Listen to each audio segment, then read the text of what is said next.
Good evening and a very warm welcome.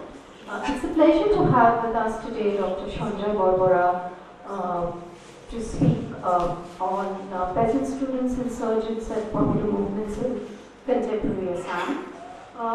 Dr. Barbora is a very old CRG friend and an active participant in a lot of CRG things. So to many of us he does not require an introduction.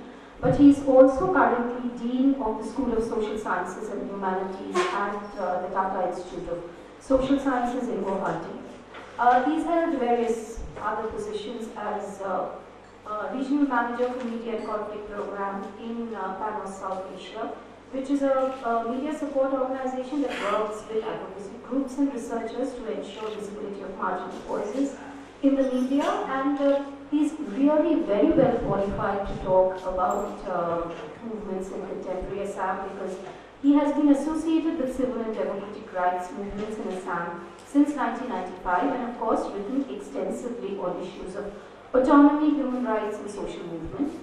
His current research interests include efforts to understand how militarization has taken roots in conservation movements in parts of the world, and he will also begin work on the transfer of technology and ideas in the post-colonial world by focusing on the Tita's mobility from Assam to Eastern Africa. His lecture is part of a research project that CRG has with Rosa Luxemburg Stiftung that we began last year. It is a part of a research project called Political Movements in Bihar and Bengal, but in the course of the last 2 years' research, of course, we've looked at political movements in various other parts of the country, also in various other sections of society. We are, of course, very, very grateful to RLS for the support that they've given us for the program, and we look forward to Sanjay's lecture.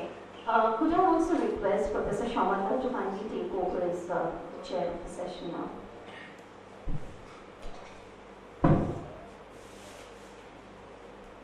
So welcome all of you who have come here today, and as Anita told,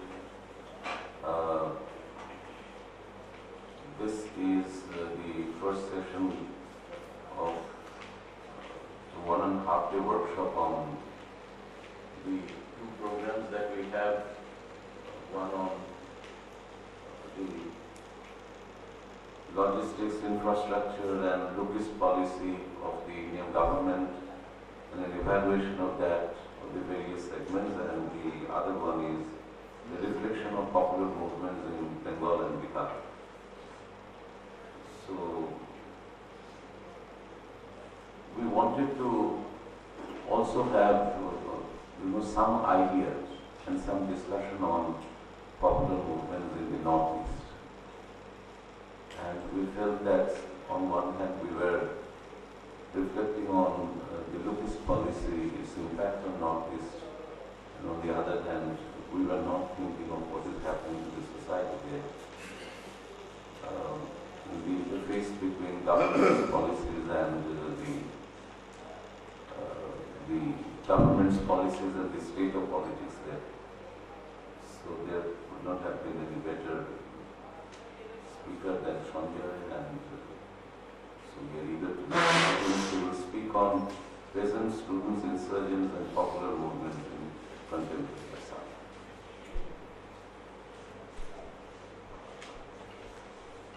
Thank you, Ravina. It's quite ironic that I come at a time when since day before yesterday, there have been evictions of farmers and peasants living around Guwahati, where the only organization still working for peasants, which is the Krikop Mukti Hongram Committee, their leaders have been arrested. And yesterday I was out with our lawyers and everybody else trying to get bail for them.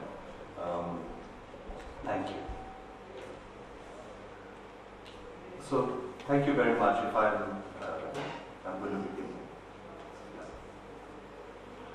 I have known Professors Paula Banerjee, Anita Sengupta and Ranavir Samanta for more years than I'm able to count. Hence, I'm aware that any disclaimer about my lack of confidence on matters related to subjects like popular social movements might well be dispensed with. my feeble protests claiming membership of a clandestine and melancholy church that eschews the popular and prefers the confines of obscurity might also not work in this case. On a more confident note, I realize that they have given me an opportunity to think through ideas that lie buried in my subconscious, so I'm thankful for this occasion to share some thoughts that have been fermenting in my head for a while. In doing so, I'm momentarily transported back to my 10-year-old self, being asked to sing one of my thoroughly inadequate and inappropriate versions of a Victorian Gilbert and Sullivan song to an already mellow after-dinner audience by my parents. That feeling of despair I recall now was tempered by the fact that the audience was always affectionate. So I hope to be rescued yet again by a kind audience and some generous advice from a post-dinner beverages outside. There is another younger self that I feel I need to reflect upon if I'm able to take this talk forward. It is to my 23-year-old self getting off at Guwahati railway station a few days after Bharat Kumar Das was assassinated on May 17, 1996. It is difficult to forget the air of desolation that the city had draped itself in. I made my way nervously to his house that he had also converted to an office for Manav Odhikar Pangram Committee, or MAS, the organization that I had joined barely a year ago. Along the way, I felt anger and sorrow course through even the most mundane conversations with random people. The man at the cigarette shop warned about bad days ahead, especially after the elections had brought in Pamba Aporikot, a regional party, to power. The auto driver, who dropped me off at the MAS office, shook his head to say that he hated the government and the surrendered militants for having killed Bharat Kumar Das. Within the office, there was a razor-sharp sadness that connected all of us to an event that would change our struggle for self-determination and human rights for the people of Assam. Inside the strangely futuristic, low-cost building that used to house Bharat and his family, as well as a bustling documentation office, I was reunited with scores of activists from various district committees of our organization. I knew a few by name, and I was seeing most others for the first time. I remember standing out because of my jeans and Delhi radical chic t-shirt, but also feeling completely at home among women and men who were dressed in the manner of lower middle class professionals and farmers from rural Assam. Personal markers are among the first things that one gets rid of or holds desperately on to, depending on how one feels about being part of something larger than oneself. Elements of this memory are constitutive of popular social movements across the modern world. Those who study such movements today have to engage with the works of Charles Tilly and Sidney Tarrow in order to understand the representative character and the milieu upon which they reflect. Allow me to create a frame then, from where I can begin my story by compressing some of what we have come to learn from both. Tilly explained that social movements arose in the West after 1750 and involved a synthesis of three elements. The first, a campaign that was a sustained public effort, making collective claims on target authorities. The second, employment of different forms of political action, such as public meetings, processions, rallies, vigils, demonstrations, petition drives, statements to the media, and pamphleteering. And third, concerted public representation of worthiness, unity, numbers, and commitment on the part of the participants of these constituencies. Sidney Tarrow, for his part, talked about three facets of 18th century social movements that theorists feared most. A, extremism, B, deprivation, and C, violence. He claimed that 19th century observers, led by Emil Durkheim, saw social movements as a result of anomie and social disorganization, a phrase captured in the idea of the maddening crowd, until these crowds were pacified or normalized by the emergence of social democratic and labor parties in Europe. Here, I wish to briefly pause and dwell on the two frames that the talk rests on. One, the peasant, student, and insurgent as foundational groupings of political mobilization in 20th century Assam, and the kind of passion and intellectual rigor that went into them.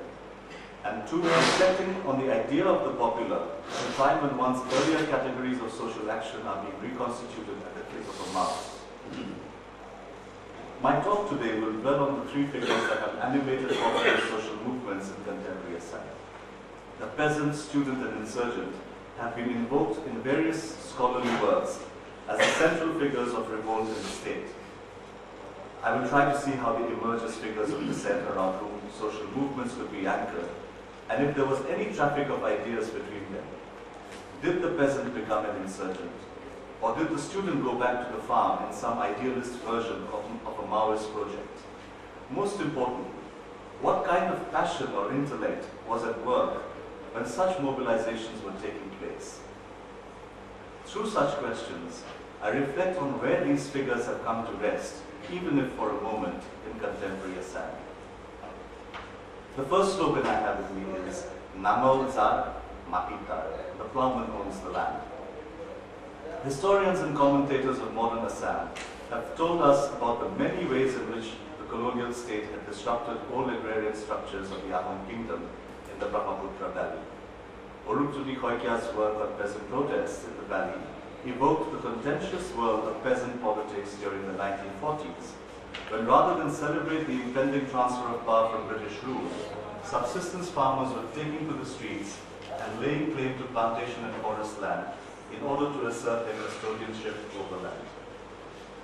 Khoikia's book on the century of struggles that Assam's farmers forged and lived through dwelt on the increasing incidences of litigation that big landowners and plantation managers had begun against small farmers in the Brahmaputra Valley.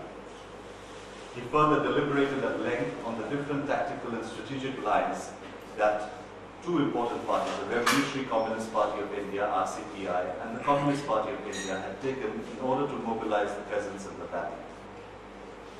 Calcutta native Bodhisattva Kaur, on the other hand, showed us how small and marginal farmers in the valley and also in the hills were complicit in the process of creating semi-legal trade in rubber and forest produce, sometimes being able to avoid the revenue collection agencies of the state.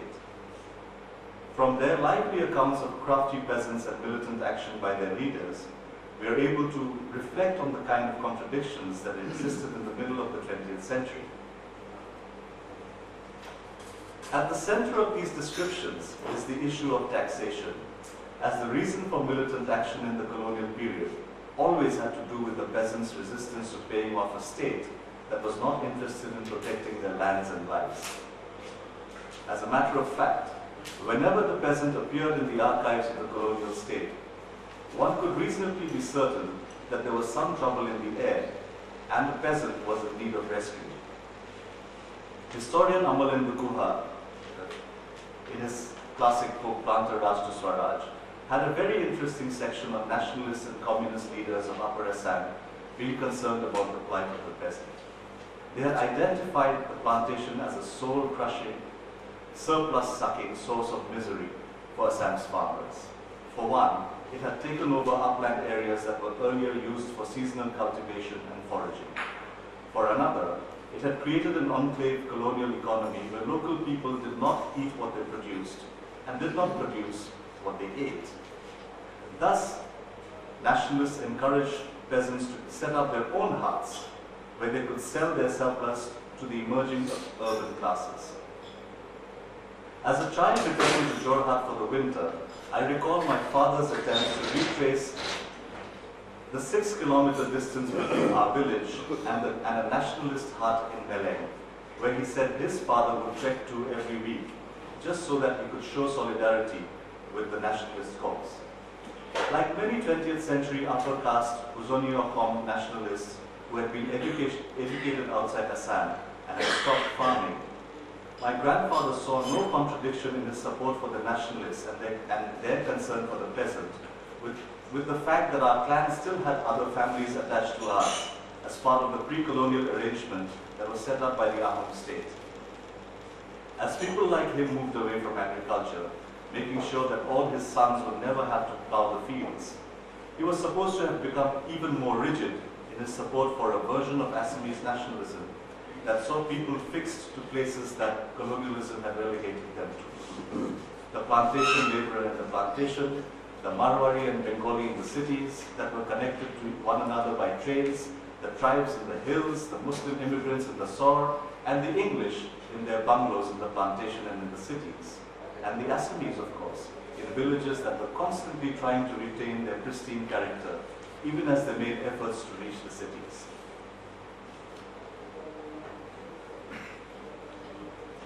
This has several implications for popular politics in Assam. It helped to consolidate an untenable idea that the category peasant and the identity Assamese or Ahomia would be welded together through a complex history of colonial revenue collection, census operations, nationalist literature, and political mobilization in the 20th century. This involved an interesting contestation over the kinds of crops that were being cultivated in the valley. Jute, according to the early 20th century Assamese nationalist, was a crop that was favored by immigrant peasants, while paddy was Assamese. It was also a moment when fine calculations over the quality of land had become important for articulation of claims of belonging.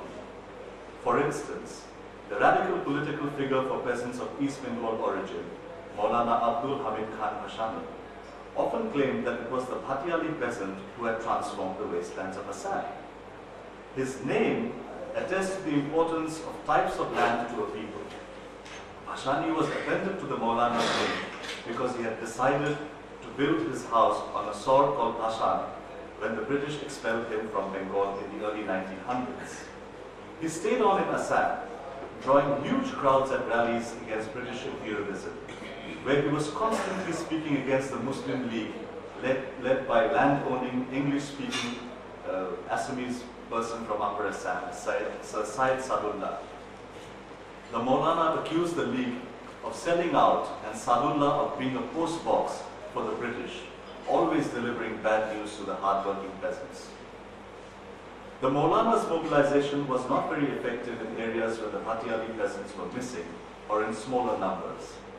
If one was to go by literature on peasant mobilization in the 20th century, the idea that there were exclusive areas based on inner and outer lines is very compelling. As evidence, there are residues of revenue department decisions like tribal blocks and belts that exist today. So it might be easy for us to think that the Maulana would have been popular only in the areas where he was, where there were Muslim peasants. It almost suggests the existence of hermetically sealed ethnic villages in wide prairie-like landscapes, leaving aside the fact that the Brahmaputra Valley was not very expansive. The points of contact, even without motorized vehicles and horse carts, could not have been more than a few hours through forest, river, and swamps.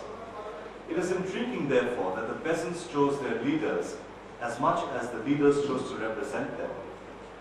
The absence of non-Bhatiali speaking farmers in the Maulana's camp is something we need to think through, keeping in mind that the Maulana represented a popular movement that took pains to keep away from communal ideas while working for a largely Muslim constituency.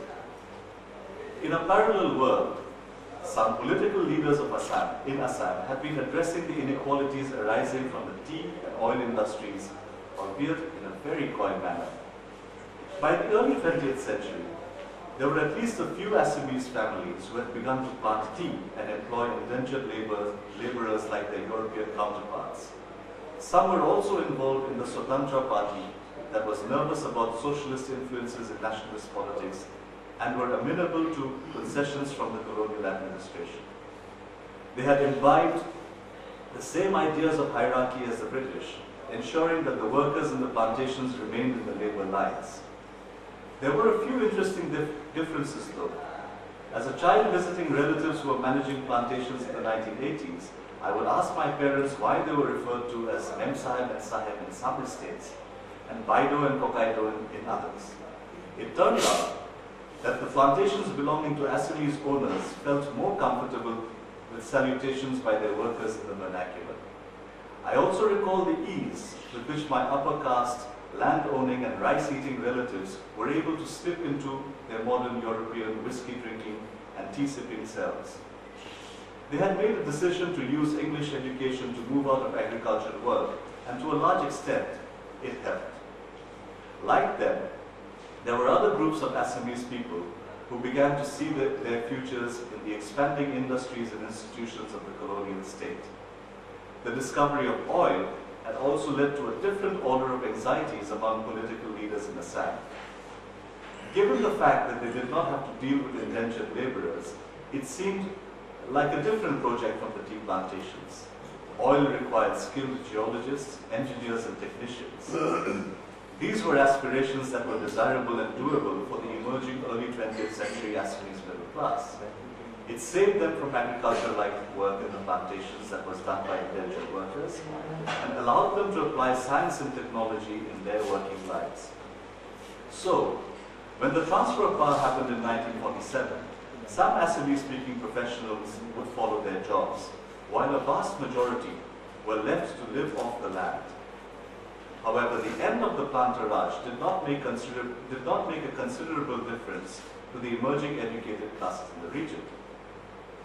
The application of technology, as one might recall, was a hallmark of government policy for farmers in the country, especially during the 1950s and 1960s.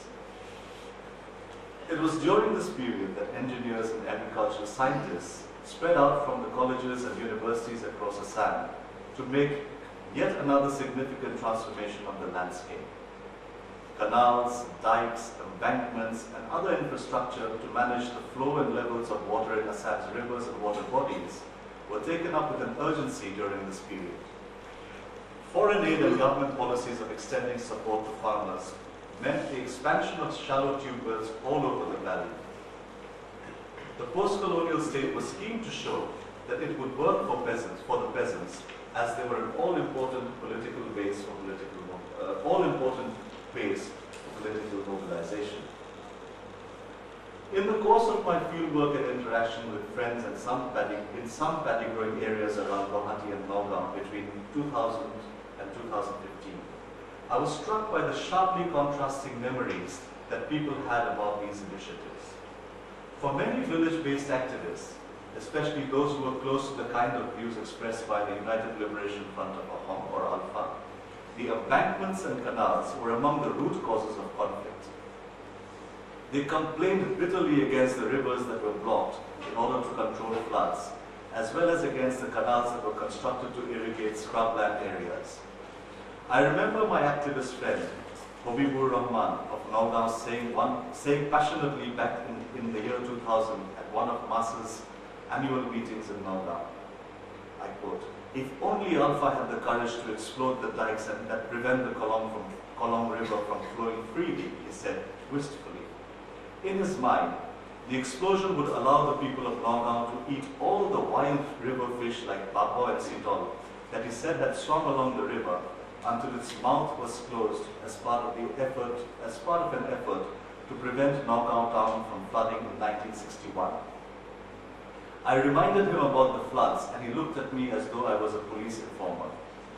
I quote, "Why should the people of a whole region suffer because of some business families and shopkeepers in Nagaon?"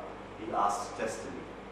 Clearly, Hobby's concerns for rewriting the course of history and restoring equity among people were somewhat different from mine. He belonged to a family of farmers from the Guwahati area outside Nagaon, and while the blocking of the river might have helped the city, it had led to a steady decline of production for paddy farmers in his area. On their own, these stories are not spectacular and perhaps undeserving of academic attention. However, I have not been able to shake off the idea that there exists an aggregated story that weaves farming, migration, and insurgency from one end of the Brahmaputra Valley to the other. The feeling is accentuated during my frequent visits to Nalbari, where our former students run a very successful rural development organization called Gramya Vikas Mancha. Most of the women and men who are full-time members of the NGO are from the area and have been doing some extraordinary work in renewing an interest in agriculture among people. Their office is full of handmade charts and maps that explain the impact of water flows from Bhutan to Assam, as well as migration into and out of Nalbari, Baksa and Chirang districts. My friend and former TIS student, Pritibhupan Deka, is one of the founders of the organization that now employs more than 100 educated young women and men for projects that are funded by a wide array of Indian and foreign donors. He used to be a student activist in the 1990s, at a time when Nalbari was called Assam's Jaffna, since it was one of many places where young people had joined the armed rebellion in large numbers. In Priti's opinion, much of it had to do with how grazing land and cultivable fields had become unproductive when canals and dikes were built in the area. Once that happened, he said, young men had to migrate out to the city or beyond in order to earn a livelihood. Water, as is wont, has a way of disappearing from one place and reappearing in another. Within the small ecological universe of Nalbari, it managed to seep through in other places that were quickly occupied by people from outside the district, who were poorer than the farmers who had decided to call it. Water, infrastructure, and human beings have combined to impact on the value of land since the 1960s. The proximity to a road, once seen as a crucial factor to take produce to the market, also allowed people to leave villages and become migrants elsewhere. Thus, this cycle of poor peasants leaving from and arriving into a small area could be seen as a dense, disaggregated experience of farmers in Assam in the 20th century. Who then was speaking for them, or speaking about political matters during and after the days of planning in the 1960s and 1970s? This brings me to the Students' Union and the slogans that were dear to them at that time. This section I call Satra Homthat Des Dim Del Nidu. This section allows me to dwell briefly on the role of student activists like my friends and colleagues that I just spoke about. Ever since the Assam agitation that occurred between 1979 and 1985, social scientists in the country have been intrigued by the role of students in popular social movements. Like other states in the Northeast, students in Assam occupied an important position in the articulation of oppositional politics. In their work on students and middle-class politics in Assam, Apurva Barwa, Monirul Hussain, Sheila Bora, and Vasundhara Senate had outlined the manner in which organizations such as the All Assam Students' Union, ASU, had become an alternate space for young men and a very few women who were unimpressed by the official lines of the centrist and socialist parliamentary parties in Assam. The language movement in the 1960s, where Bengali, Khasi, Garo, Karbi and Dimasa speakers protested against the imposition of Assamese in government schools, had led Assamese-speaking youth to gravitate towards a more radical political posture that sought to distance itself from the official position of the state government. At a time when the government was seen as the major employer of qualified people, language had become an important basis for political mobilization. Many young student leaders of the period between 1970 and 1980 were second-generation beneficiaries of the government's education system and had grown up studying in Assamese medium schools across the valley. They spoke about colonial injustices where Assam's resources were badly managed and completely wasted away by people who did not care about the economy and the land. One of the telling slogans of the Assam agitation that followed the language movement was Tes Dim Del Dinu. We'll give you blood but not our oil. It was emblematic of the particular fascination of the perceived mismanagement of a national resource. It triggers another memory from my childhood, where my middle-class Upper Assam relatives sat through evenings of blackouts in Jorhat and cursed the government for the manner in which they had allowed Assam's oil and gas resources to be literally burned away. Every drive from Dibrugarh to Jorhat would elicit some older relative pointing towards the oil rigs, where excess oil was allowed to burn away with the words, "Look at that waste." To this day, I still cannot get over the near-obsessive claims that our relatives seem to have over the land and the resources that it was supposed to contain. I also never got to know why the sight of burning oil elicited such responses from them. I see a certain reassertion of fundamentals that are dear to conservative opinion in these memories. It was almost as though Assamese-speaking students of the 1970s were able to see the foundering of old solidarities that the radical communists and socialists were calling for, and with it, the consensus that held that peasants and workers would inherit the benefits of popular social movements. The workers in Assam would have to be those working on plantations, a class deemed far too weak to act on their own. The peasant, however, was solid but malleable enough to be incorporated into a popular social movement. Schools, colleges, and the two comprehensive universities in Assam had created a pool of young women and men who were asking questions and debating ideas, just as their counterparts in other parts of the world. In doing so, they tended to look inwards and found an audience among people of small towns and villages. Writing about the role of peasant ideology in fomenting violence in Rwanda, the economist Philip Fairwill claims that politicians were able to appeal to peasants while paving the path for the expansion of a middle class by demonizing the intimate other. I'm cautious about a lazy suggestion that the students of the 1950s, 60s, and 70s were responsible for provincializing rural communities and turning their focus away from common struggles against larger, though less tangible adversaries in Assam. Such an assertion cannot account for the many layers of complicity and the Weberian explanation of how ideas and projects in fashioning the future change in the course of one's life. Where does one find the evidence for such assertions that insist on a connection between student politics of a kind and a kind of radical response from farmers? Perhaps a tentative connection can be drawn from the traffic in social ideas between the campus and the home during the 1980s.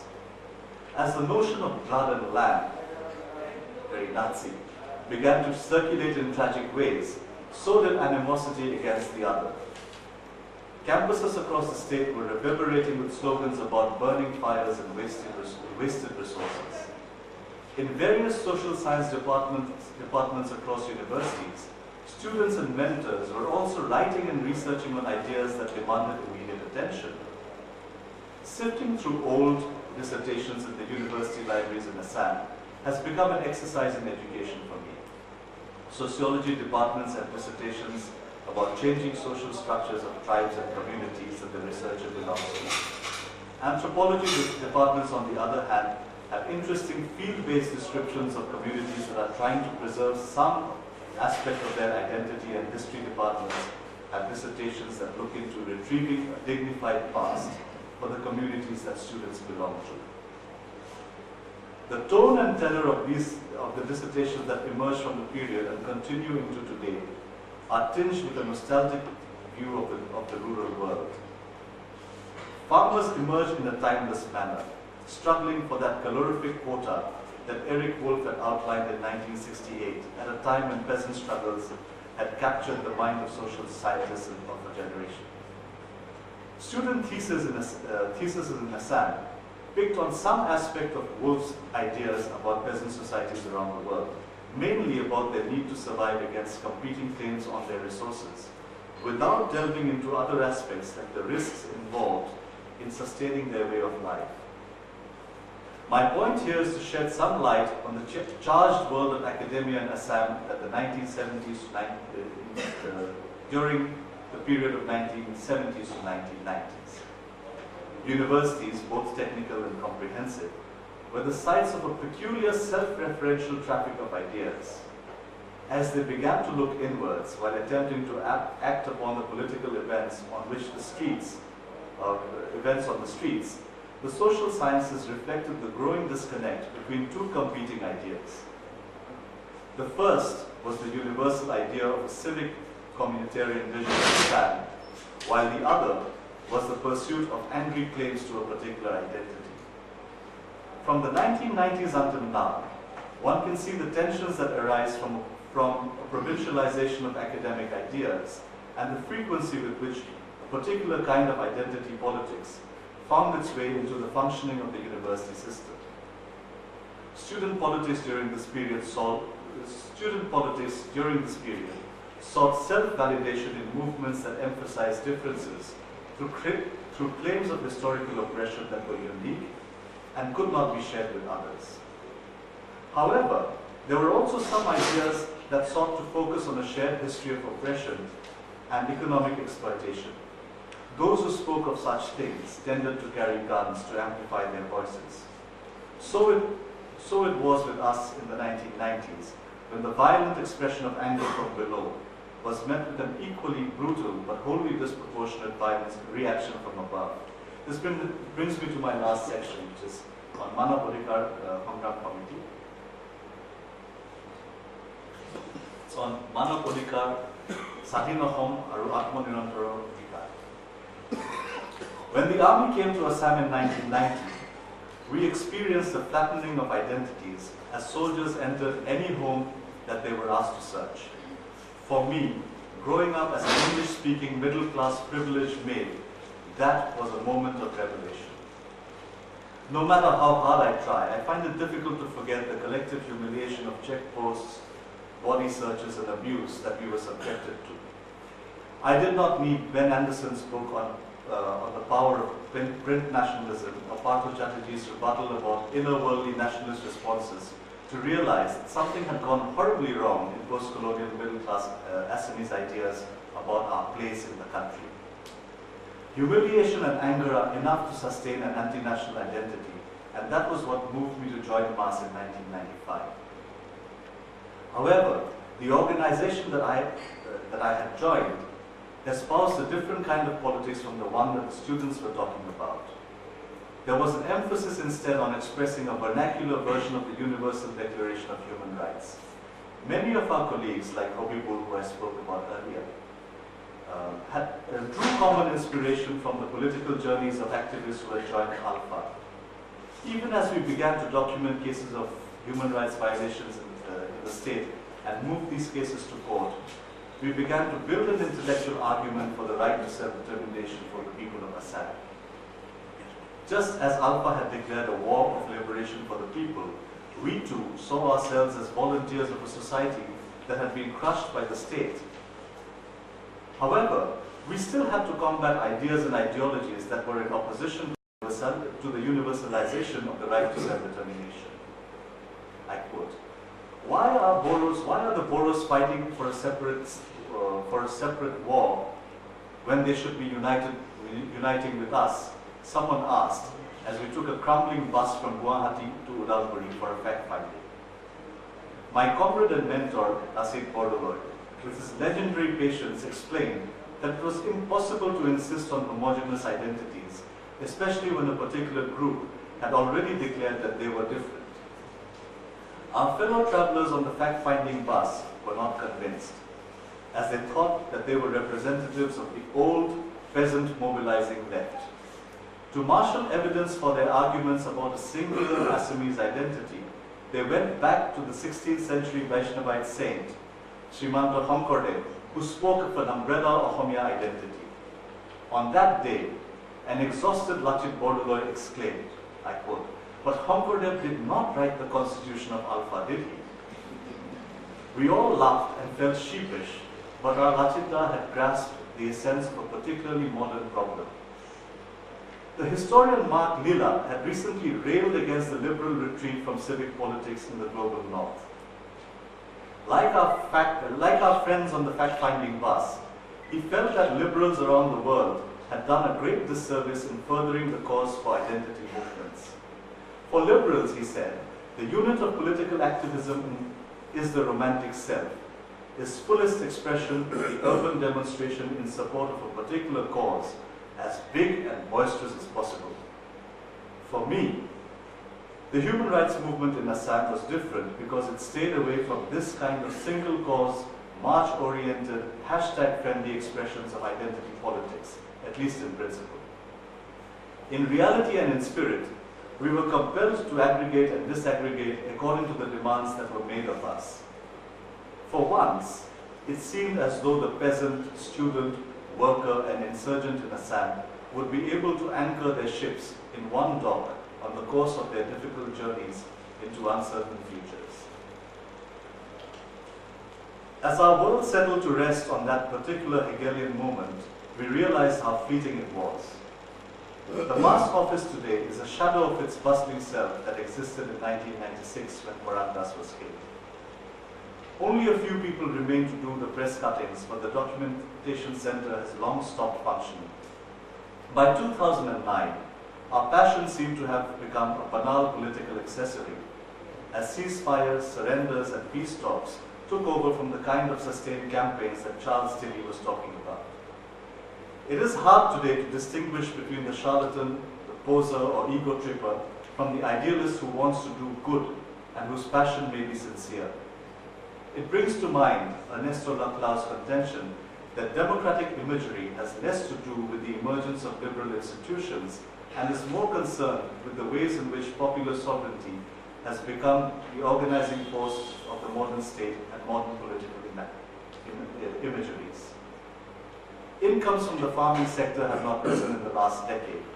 Peasants in Assam, when they are not being evicted as they are right now, from the fringes of cities and national parks, are forced to migrate in search of livelihoods, leaving their land to poorer farmers to work on. Students scramble for any employment and sometimes land up in prisons as far as Iran as undocumented workers. Insurgents exist only as militarized cells somewhere in the hills to the east.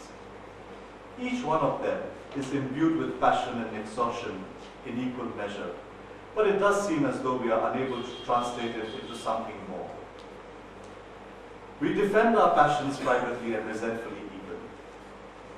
Like my comrade Sanjay Barbora and others who are with me in this room, I count among them Akam Longchari, Pradhavi Samatha, Dr. Marina, Paula Banerjee, she's not here, Dolly Kikon, Soipam Haripriya. I believe that there's a need to look for subtle differences and nuances in our defense of passion. We must remember Plato's wise words that passion is the last defense for the intellectually weak. If anything, we must assert that we are not so. I have come to an end, or a very, very long pause if you like, for Ramabirda, Paula, and Anita, and other friends at CRG. I will always be indebted to you for the space that you've offered me and you've mentored me over the years. I thank all of you for being a very, very considerate and patient audience. Thank you very much.